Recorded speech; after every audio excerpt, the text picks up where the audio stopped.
प्रिय विद्यार्थियों, नमस्कार। ऑक्सफोर्ड ऑनलाइन क्लासेज में आपका हार्दिक स्वागत है। आज हम कक्षा 10th विषय हिंदी के अंतर्गत चतुर्थ पाठ देव का अध्ययन कर रहे हैं। इससे पूर्व हमने प्रथम पद का अध्यापन कार्य करवाएगा। आज शेष 2 पदों को पढ़ाया जा रहा है। दूसरा पद है धार में धसी धार निराधार हव जाय फंसी उकसीने अवेरी और री अंगराय गिरी गहरी गई फेर फिरी और घिरी नहीं घेरी। देव कछु अपनो बसना रस लालच लाल चितय भई चेरी और बेग ही बूढ़ गई पखिया अखियाँ मधु की मखियाँ भई मेरी। तो देखिए, ऐसे दूसरे पद में कवि देव ने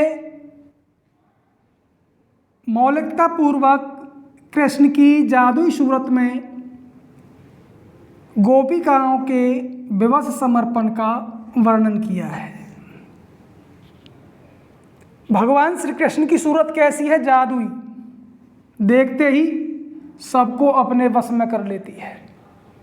ऐसी मोहनी मूरत है, ऐसी जादुई सूरत है कि जिसके दर्शन करते ही दृष्टा जो है वो उनके बस में हो जाता है, उसका वशीकरण हो जाता है। तो ऐसी जादुई सूरत को देख करके गोपियाँ उनके अधीन हो जाती हैं, वो विवश हो जाती हैं और अपने आप को भगवान श्री कृष्ण के प्रति समर्पित कर देती हैं। इसी का चित्रण इसमें किया गया है। तो देखिए, इसमें 2 सखी आपस में बातें कर रही हैं। एक सखी दूसरी सखी से कहती है कि हे सखी, मेरी आंखें मधुमक्खी की तरह हो गई हैं। जिस प्रकार मधुमक्खी रस के लालच में उस रस में फंस करके रह जाती है, उसी प्रकार मैं भी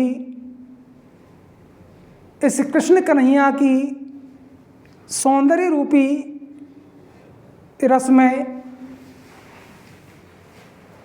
डूब करके उनके अधीन हो चुकी हूँ।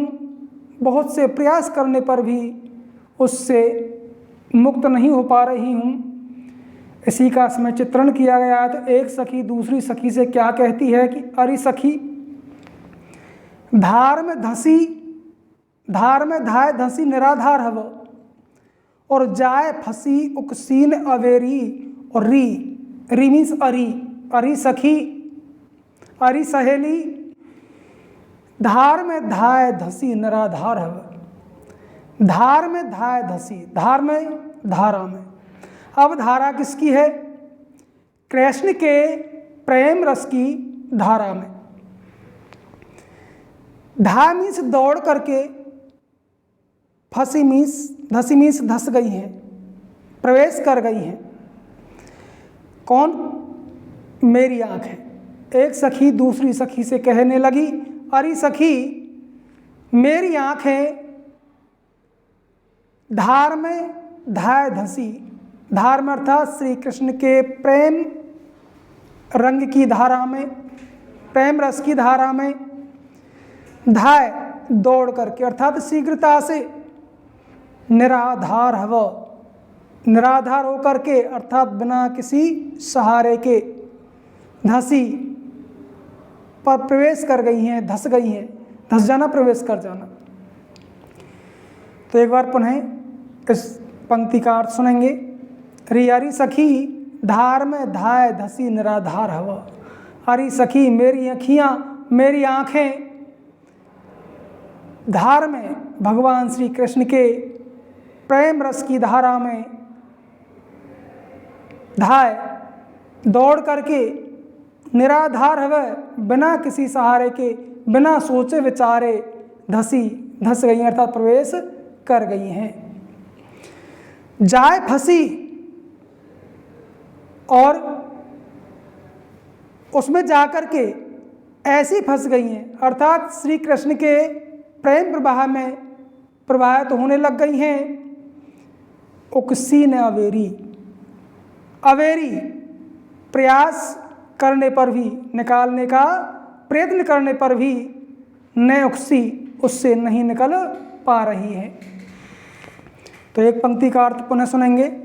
अरे सखी, हे सखी, मेरी आँखें श्री कृष्ण के प्रेम रस की धारा में शीघ्रता से, बिना किसी आधार के, बिना किसी सोचे विचारे प्रवेश कर गई हैं तथा उसमें जाकर के फंस गई हैं, अर्थात भगवान श्री कृष्ण के प्रेम प्रवाह में प्रवाहित होने लग गई हैं।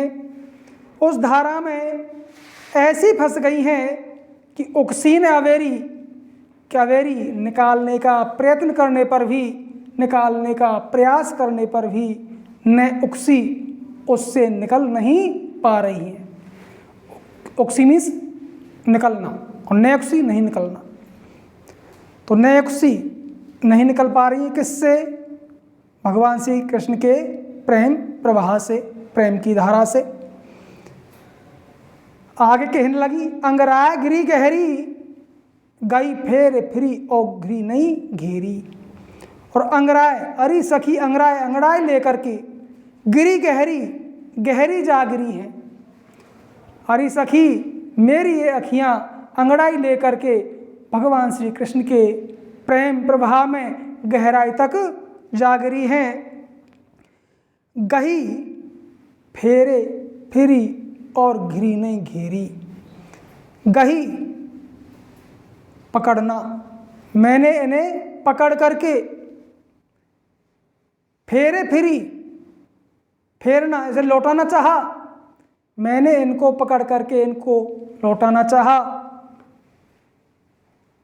लेकिन नहीं फिरी, लेकिन मैं इनको लौटा नहीं पाई। और घिरी नहीं घेरी, और घेरना, और मैंने इन्हें घेर कर रोकना चाहा, फिर भी घिरी नहीं, फिर भी मैं इनको रोक नहीं पाई, लौटा नहीं पाई। अब यहाँ पर देखिए, फेरना, लौटाना, घेरना जो शब्द आया यहाँ पर बलपूर्वक प्रयत्न के लिए प्रयुक्त हुआ है। एक बार पुनः समझेंगे इसको। अंगराय गिरी गहरी, अरी सखी मेरी अखियाँ अंगड़ाई लेकर के भगवान श्री कृष्ण के प्रेम प्रवाह में गिरी गहरी, गहराई तक जा गिरी हैं। और गही फेरे फिरी, और मेरे द्वारा इन्हें पकड़कर लौटाना चाहा, फिर भी ये नहीं लौट पाई। अर्थात मैंने प्रयत्न किया, मेरे प्रयास करने पर भी मैं भगवान श्री कृष्ण के प्रेम माधुर्य में आसक्त इन अखियों को लौटा नहीं पाई, उससे विमुक्त नहीं कर पाई, और घिरी नहीं घेरी। और मैंने इन्हें बलपूर्वक, घेरना मीन्स बलपूर्वक रोकना, मैंने इसे बलपूर्वक रोकना चाहा, फिर भी घिरी नहीं, मैंने बलपूर्वक रोक भी नहीं पाई। देव कछु अपनो वसना, कवि देव उस गोपी के माध्यम से आगे कहते हैं कि अरे सखी कछु अपनो वसना, मेरे इन अखियों पर मेरा अब कोई वश नहीं है, मेरी आँखें अब मेरे नियंत्रण में नहीं है। रस लालच लाल, ये तो लाल उस लाला की, उस कन्हैया के रस लालच, रस की लालची हो गई। रस कौन सा है? सौंदर्य रस। ये तो उस लाला कृष्ण कन्हैया के सौंदर्य रूपी रस की लालची हो गई हैं। चितय भई चेरी, ये तो चितई, उन्हें देखते ही भाई चेरी, चेरी मीन्स दासी, ये तो उन्हें देखते ही उनकी दासी बन जाती हैं, उनके अधीन हो जाती हैं। बेग ही बूढ़ गई पखियाँ, अखियाँ मधु की मक्खियाँ वही मेरी। अरे सखी मेरी आँखें तो मधु मक्खियाँ बन गई हैं, अखियाँ मधु की मक्खियाँ वही मेरी। मेरी अखियाँ, मेरी आँखें क्या हो गई है? भई मीन्स हो गई हैं मधु की मक्खियाँ, मधु मीन्स मधु, शहद की मक्खी, और शहद पर जो मक्खी बैठती है उसको क्या कहते हैं? मधुमक्खी। कि अरे सखी मेरी ये आँखें मधुमक्खियाँ बन गई हैं। अब मधुमक्खी की स्थिति कैसी होती है? मधुमक्खी किसकी लालची होती हैं? रस की।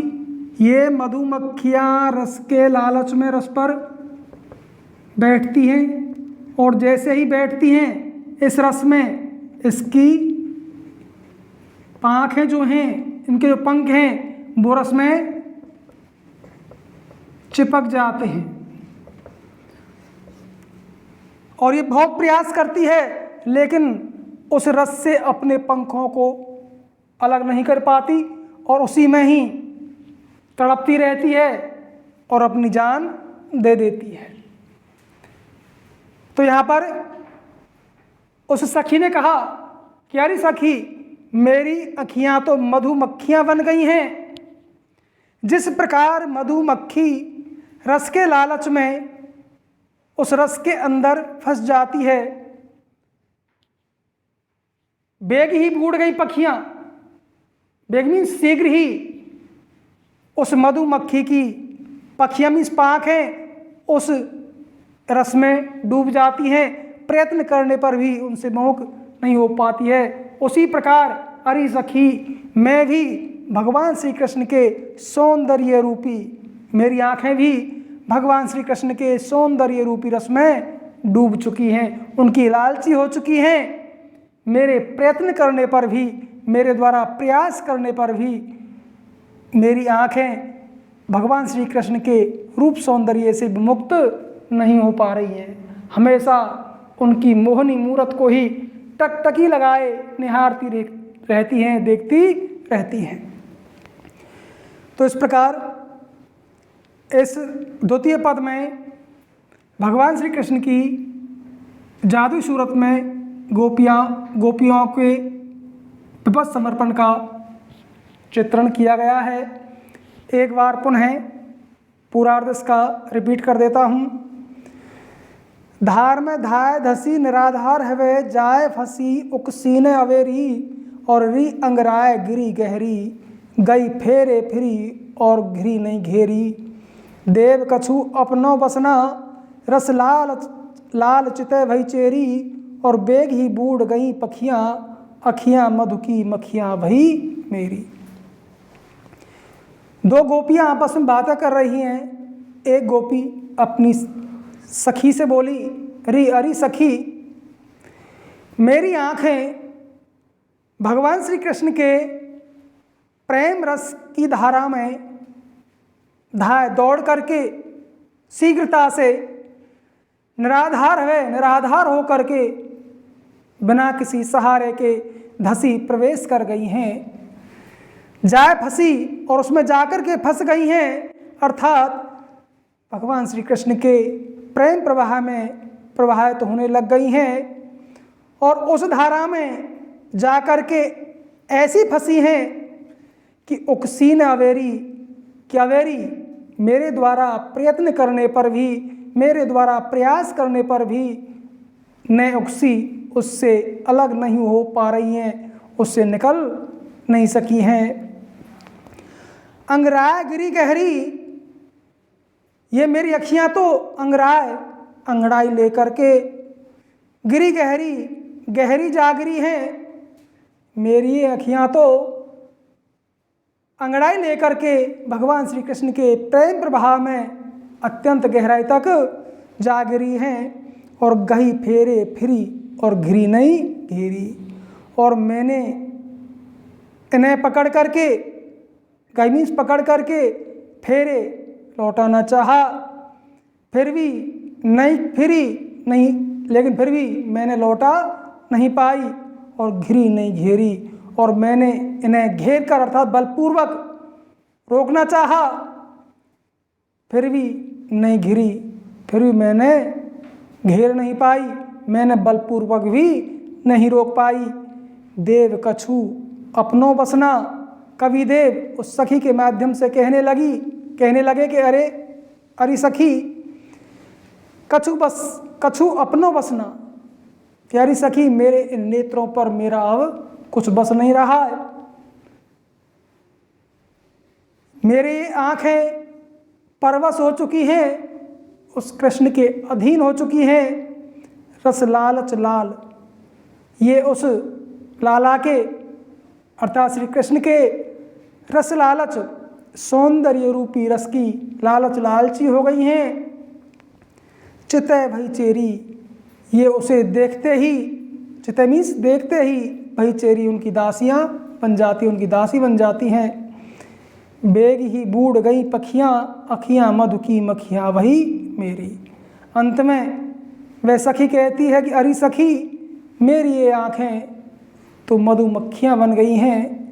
जिस प्रकार मधुमक्खी रस को प्राप्त करने के लालच में उस पर बैठती है और उसकी पंखें उस रस में डूब जाती हैं, प्रयत्न करने पर भी वह उस रस से निकल नहीं पाती है, उसी प्रकार अरे सखी मेरी ये नेत्र भी उस मधुमक्खी की तरह उसके रूप सौंदर्य में ऐसे फंस चुके हैं, उस रूप सौंदर्य के इतने लालची हो गए हैं कि मेरे द्वारा प्रयत्न करने पर भी वे उससे अलग नहीं हो पा रहे हैं, उससे विमुक्त नहीं हो पा रहे हैं। तो इस प्रकार यहाँ पर दूसरा पद पूर्ण होता है। अब देखते हैं तीसरा पद।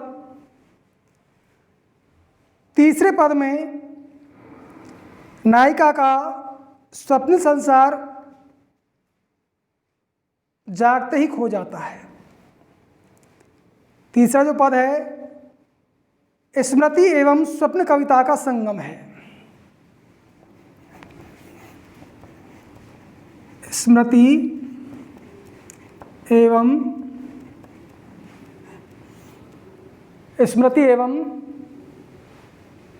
स्वप्न कविता का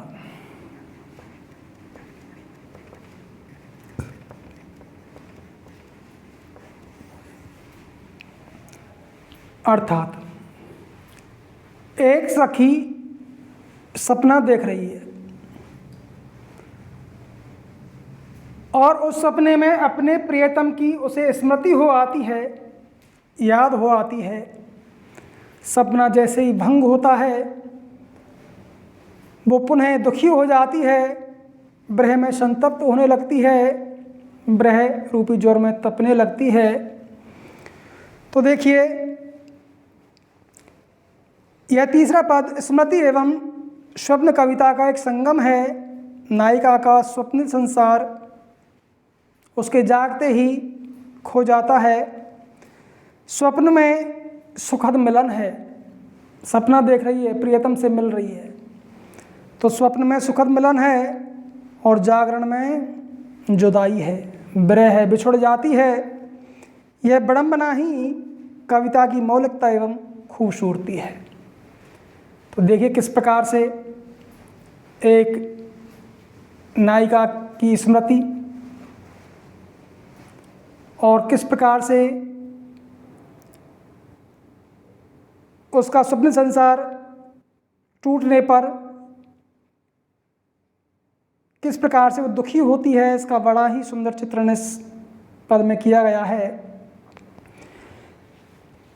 तो एक सखी अपनी दूसरी सखी से उस स्वप्न के बारे में कहने लगी। क्या कहने लगी? जहरी जहरी झीनी बूंदी है परती मानो, गहरी गहरी घटा घेरी है गगन में। आनी कहो श्याम मोसो, चलो झूलवे को आज, फूली ना समानी भाई ऐसी हो मगन में। चाहती उठोई उड़ गई सो निगोड़ी नींद, सोए गए भाग मेरी जागी व जगन में। और आँख खोल देखियो तो घन है न घनश्याम, और बेई छाई बूंदे मेरे आंसू है द्रगन में।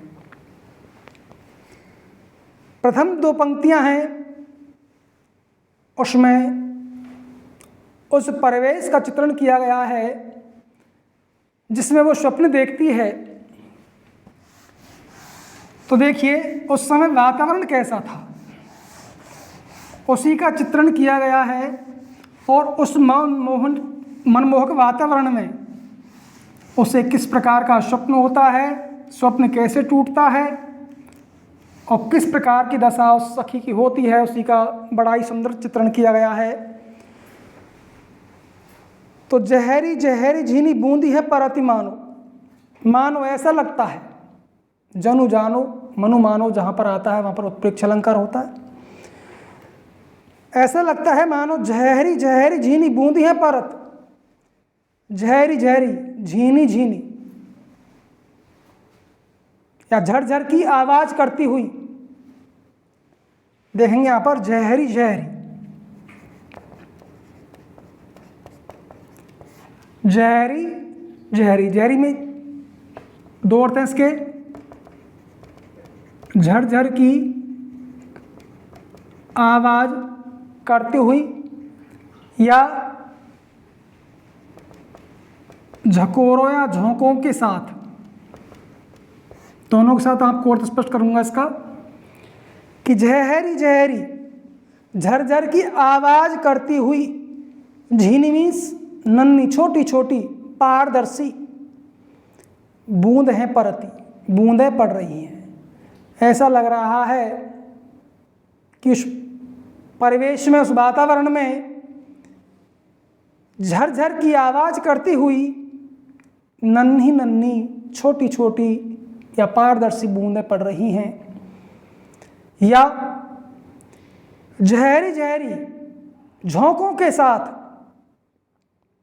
झीनी छोटी छोटी बूंदें पड़ रही हैं, तथा गहरी गहरी घटा घेरी है गगन में, तथा गहरी गहरी घुमड़ घुमड़ करके घटाओं ने घेरी है गगन में। गगन में मीन्स आकाश को, नवमंडल को घेर लिया है। घुमड़ घुमड़ करके घटाओं ने, बादलों ने संपूर्ण गगन मंडल को घेर लिया है, अर्थात आच्छादित कर लिया है। संपूर्ण नवमंडल में घटाएं उमड़ घुमड़ करके आ गई हैं। ऐसे मनमोहक वातावरण में, ऐसे बड़े ही सुंदर परिवेश में आन कहो श्याम मोसो, ऐसे मनमोहक वातावरण में श्याम ने, कन्हैया ने, भगवान श्री कृष्ण ने आन कहो मोसो, मोसो मीन्स मेरे से, मुझसे, आन मीन्स आ करके, कहो मीन्स कहा, ऐसे सुखमय वातावरण में भगवान श्री कृष्ण ने मुझसे आकर के कहा। क्या कहा? चलो झूलवे को आज, प्यारी सखी आज तुम मेरे साथ झूलने के लिए चलो। भगवान श्री कृष्ण ने बड़े ही मनमोहक उस परिवेश में उस सखी को झूलने का प्रस्ताव दे दिया।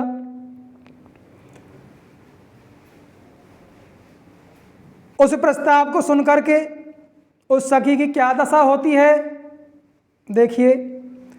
फूली ना समानी भाई ऐसी हो मगन में, भगवान श्री कृष्ण के उस प्रस्ताव को सुनकर के भाई ऐसी हो मगन में, होमीस में ऐसी मगन हुई, ऐसी खुश हुई, इस प्रकार आनंद विभोर हुई। और फूली ना समानी, और मैं फूली नहीं समाई, अर्थात मैं अत्यधिक प्रसन्नता को प्राप्त हुई, मैंने अत्यंत प्रसन्नता प्राप्त की, मैं अत्यधिक खुश हुई। और चाहती उठोई, उड़ गई सोनगोड़ी नींद, और मैं उनके साथ चलने को चाहती उठोई, जैसे ही उठना चाहा, अर्थात मैं उनके साथ झूला झूलने हेतु चलने के लिए उठ ही रही थी। जैसे उठ रही क्या हुआ? उड़ गई सो निगोड़ी नींद। निगोड़ी नींद, निगोड़ी मीन्स अभागी, नींद उड़ गई।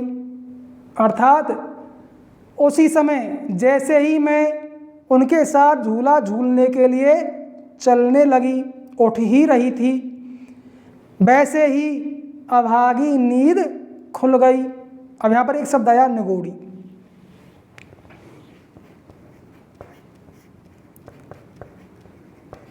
निगोड़ी शब्द का निर्माण हुआ नी प्लस गोड़ शब्द से।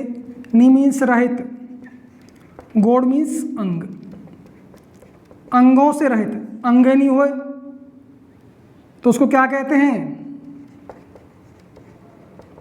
विकलांग।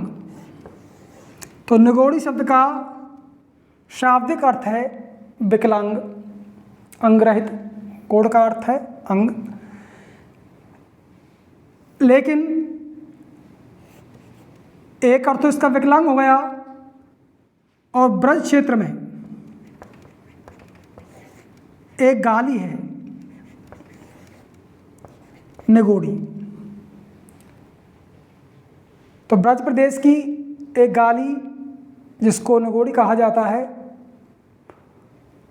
तो यहाँ पर हमने इसका भावार्थ लिया है अभागी नींद। वैसे मूलतः इसका अर्थ क्या होता है?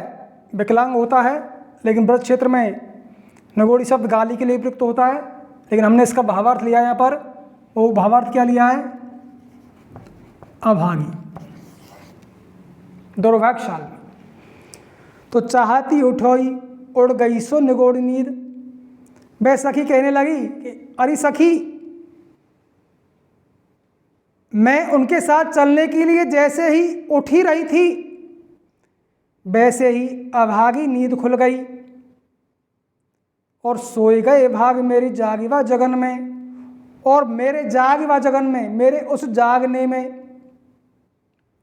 अरे सखी मेरे जाग जानने तो मानो मेरे सोए गए भाग, मानो मेरे भाग्य को ही सुला दिया हो। सोए गए भाग मेरी जागिवा जगन में। अरे सखी ऐसा लगता है मानो मेरे उस जगने में, मेरे उस जागने में मेरे भाग्य ही सो गए हों। अर्थात अरे सखी मेरे उस जागने से मैं अभागी बन गई, मैं प्रिय मिलन के सुख से वंचित हो गई। प्रिय से मिलने का जो सुख प्राप्त हो रहा था, जिस आनंद की मुझे अनुभूति हो रही थी, निद्रा के खुलते ही वह प्रिय मिलन का सुख वियोग में बदल गया और मैं ब्रह्मजल से संतप्त होने लगी, दुखी होने लगी। इस प्रकार अरे सखी मैं अभागी बन गई, मैं दुर्भाग्यशाली हो गई। आँख खोल देखियो तो घन है न घनश्याम, बेइच्छाई बूंद मेरे आंसू है द्रगन में। और जैसे ही मैंने आँख खोल करके देखा तो घन है न घनश्याम, न तो वहाँ घन मीन्स बादल हैं और न घनश्याम, न भगवान श्री कृष्ण हैं। वो तो एक स्वप्न था जो टूट गया, भंग हो गया। और जो बूंदें पड़ रही थी सपने में, उनके वजह से मैं क्या कहा? बेइच्छाई बूंदें मेरे आंसू है द्रगन में। कि सपने में झड़ती हुई बेई बूंदें, बेई कौन सी? जो सपने में झरझर करते हुए जहरी जहर झीनी बूंद है परति मानो। अर्थात सपने में झड़ती हुई बेही बूंदें आज मेरे द्रगन में, अर्थात नेत्रों से आंसू हवे आंसू बन करके झर रही हैं। अर्थात मैं अपने दुर्भाग्य पर आंसू प्रवाहित कर रही हूँ, आंसू बहा रही हूँ। इस प्रकार हमारे दोनों पद यहाँ पर पूर्ण होते हैं। आशा करता हूँ दोनों पद आपकी समझ में आए होंगे। यदि कहीं पर कोई प्रॉब्लम हो तो मुझे आप संकेत कर सकते हैं, सूचित कर सकते हैं। ये दोनों पद आपकी समझ में आए होंगे। मिलते हैं अगले वीडियो में, तब तक के लिए धन्यवाद। जय हिंद, जय भारत।